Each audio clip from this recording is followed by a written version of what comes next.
成都又出爆炸新闻了哈。 Chengdu has another explosive piece of news, because we Chengdu men have recently become a hot commodity. Why do I say that? Because now there are many Ukrainian and Russian beauties coming to Chengdu to snatch men. Those foreign beauties, each one fair-skinned, gorgeous and long-legged. Don't ask whether you have a car. Don't ask whether you have a house. And most importantly, they don't want your bride price. If you don't believe it, come take a look at Runman Park. Those foreign girls are basically playing dirty, completely disrupting Chengdu's dating and marriage market. Many Chengdu men feel that Chengdu girls' material demands are too high. Even if you get married, you still have to carefully cater to women who don't have a princess's fate, yet have a princess complex. In contrast, those foreign girls emphasize being virtuous and family-oriented, and the cost-performance ratio goes straight to the top. They don't want a bride price and are willing to share the housework, so what's not to like? If this trend continues, cross-national marriages in Chengdu will become the norm. Worry about it. If Chengdu women want to get married in the future, won't they have to compete with these Russian girls? These Russian girls are extremely competitive. They're pushing themselves very hard. 大家好，всем привет，我是唐思兰。 Hello everyone, I'm Tang Lan. That's right, I'm a Russian, yet I have a Chinese name. I have lived in China for 14 years, married my Chinese husband for 1 year, and last year I just gave birth to twins. One question I'm often asked is, can Chinese-Russian marriages truly blend? So today, I'm going to make the truth clear, and the key is in 3 details. First, I think one very crucial point is that there's no need to live according to my way. In fact, household trivialities are pretty much the same in every country, and small quarrels are unavoidable. But I think it's enough if you dare to speak the truth. If I feel uncomfortable, I say it, and if he's unhappy, he says it too, and instead, the more we talk, the closer we become. Second, I think cultural differences are not as big as people imagine. We all treat family as our lifeline. When I was pregnant, my husband was basically an all-in-one assistant, secretary, and bodyguard. Once, I casually said I wanted to eat some snack, and after work he took a 20-minute detour to buy it back, yawning from exhaustion, yet still smiling and saying, serving my wife. And third, and lastly, I think happiness has nothing to do with nationality. It's hidden in the details of you being there when I need you, in the tacit understanding of dividing childcare without complaints, and in the tolerance of respecting each other's differences. Differences are a gift that makes our love more special. So I think the so-called cultural differences in Chinese-Russian marriages really don't exist. Real happiness is simply that 2 people genuinely cherish each other, and that's enough. 讲一下最近30年资本对女生的洗脑，女生 Today I'm going to talk about how, over the past 30 years, capital has brainwashed women. Why have women's values become what they are today? It's because of capital. What I'm about to say will offend many women, but I've thought about it for a long time, and I still have to come out and say it. Capital objectifying women. This trend is becoming more and more obvious. Most women's values have changed dramatically over these years. They've been brainwashed. Because they have no independent thinking, they themselves don't feel they've been brainwashed. They don't even notice it at all. They earn $3,000 or $5,000 a month, yet they can spend over $10,000 in a month. Their cosmetics must be the best. Their bags must be the most expensive. Their perfume must be the top luxury brands. Their foundation must be the best and the most expensive. Capital has been telling women that women are born to be princesses, to be little fairies, to be pampered, to enjoy. Women can't suffer. She is a princess. Even if she is 40, she is still a flower. Women must live more exquisitely. From the beginning, a man who won't spend money on you doesn't love you. Women should be beautiful like flowers, men should earn money to support the family, to little fairy, little princess, to middle-aged girl, divorced princess, older girl, to women should be nicer to themselves. There are no ugly women, only lazy women, and now to women shouldn't be free nannies. Don't become a yellow-faced woman. Don't wash clothes and cook for men. Don't run to a man's home to have a baby with him. The child is born for the man. Women should live for themselves, and should live exquisitely. All of this rhetoric without exception is capital, in order to sell their cosmetics, perfume, bags, luxury goods, in order to brainwash women for marketing. So-called female independence and freedom tells you to travel and enjoy. And in the end, capital harvests wave after wave. Every sentence is objectifying yourself, materializing yourself, treating yourself like a commodity.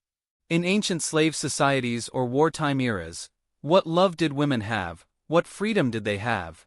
Regardless of men or women, in fact, they were the same, and each had their corresponding value. Men were laborers, working for landlords. Women were maids, and even in chaotic times in ancient history, men were soldiers, tools of war. No one cared whether a small soldier lived or died, it was just a number. Humans have evolved for thousands of years, and women finally gained freedom, gained the opportunity for free love and free living. And now, everything gets labeled. In dating, how much money must the other person spend on me? How much must he pay for me? Only then am I willing to be with him. In marriage, I have to have a baby for him, I can't take a loss, I must gain something. The bride price must be tens of thousands of yuan. He must have a house and a car, must be this, must be that. Isn't this materializing yourself? Is this a regression of civilization? Does any of this have anything to do with love? Which one is actually tied to feelings? Your parents raised you, if we talk in terms of objectification. Your parents are a losing investment, did they say anything? It's possible that when you grow up, you still won't be filial to them.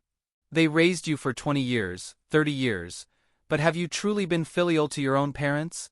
If we must materialize ourselves, and completely materialize ourselves, then everyone is a losing investment. If people can't be a losing investment, how can they get along? If you draw such clear boundaries with your friends, why have friends at all? Just live alone, selfishly live by yourself, right?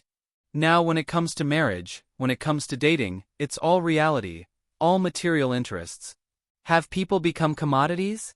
Everyone thinks they are taking a loss, that's not dating, that's doing business. Miss, actually it's not entirely your fault, it's herd mentality. In social psychology there is a saying, collective unconsciousness. The more single-minded the thinking, the lower the cognition, the easier it is to follow the crowd. Whatever others say becomes the truth. Think carefully, do you really need makeup, or has capital made you feel that wearing makeup makes you beautiful?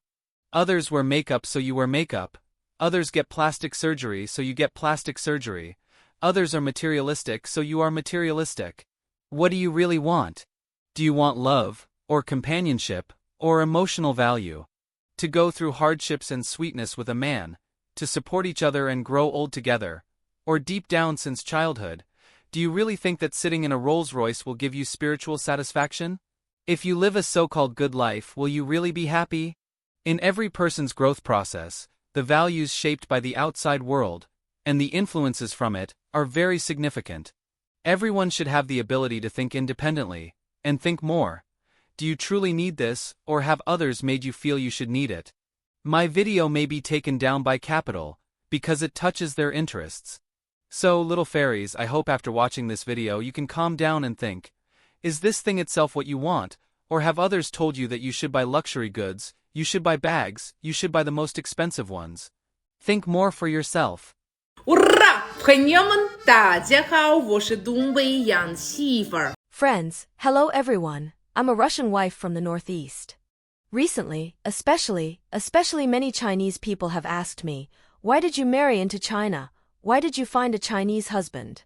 So today I'll answer this question for you, okay? You think I would say, because Chinese men are all especially good, Chinese men treat their wives well, so I married a Chinese husband, right? Actually, not at all, I married my husband not because of that. Let's start with 2017. I came to China to study, so I met my husband then.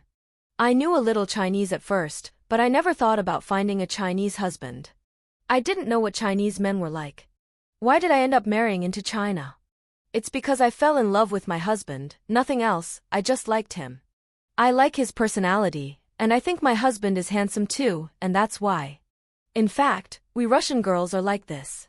We Russian girls don't care which country you're from. We Russian girls don't insist on marrying a Chinese man, and don't insist on marrying a Russian man. Russia has 194 ethnic groups, Russia has every kind of ethnicity, so Russians are very casual about which country you marry into, you know? We don't care what country you're from, as long as you're a good person, you like me, and I like you, then that's it, it's like that. Foreign girls enter China's matchmaking corners with zero bride price. Older leftover women angrily clap back. Don't come and involute our men.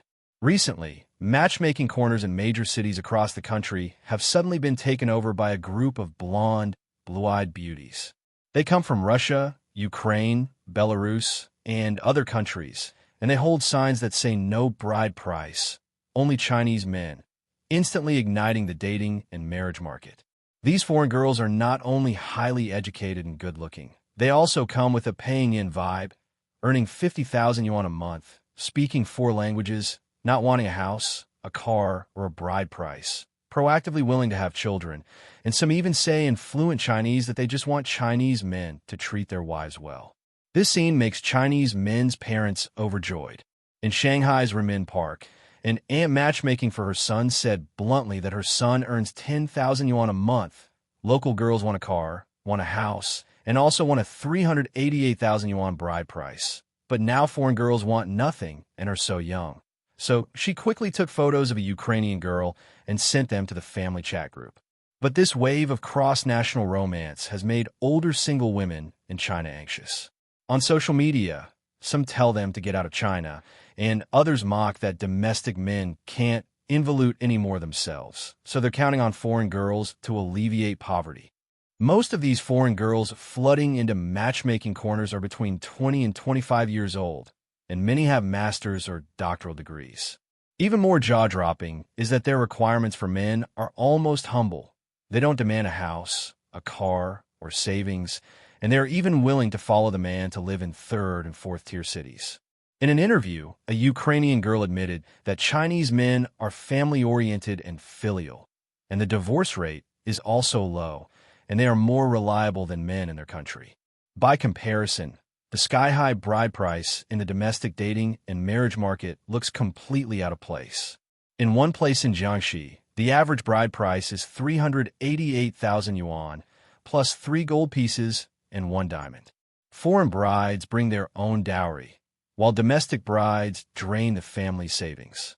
According to statistics, China's marriage rate has declined for 8 consecutive years, and in 2025 the number of newborns fell below 8 million. And the imbalance in the ratio of marriageable men and women has produced 30 million bachelors. Foreign women's zero bride price offensive seems to tear open a gap in the troubled dating and marriage market. Faced with outside competitors, domestic women quickly split into groups. Some begin to reflect. Have we been brainwashed by toxic chicken soup sayings, wanting men to earn money to support the family, yet also blaming them for not being romantic enough? But more older single women choose to fight back head-on, and some women think these foreign girls simply don't understand China's reality. No bride price, but after marriage you can't work for 5 years, relying on the man to support you. And in the end, the one who suffers is still yourself. In fact, in foreign women's eyes, the good Chinese man who hands over his salary, takes on housework, and is filial to his parents is exactly what some young women in China consider as a given. In fact, foreign women flooding in reflects not freedom in marriage, but that domestic gender beliefs are changing. Men crave a traditional virtuous wife. Women refuse one-way sacrifice, and this contradiction doesn't seem to be resolved. Right now, this debate has evolved into a contest of social values. When foreign girls hold up signs for zero bride price, they may not know that some women in China are already completely furious. It's not that foreign brides are too outstanding, but that our dating and marriage market has long been seriously ill.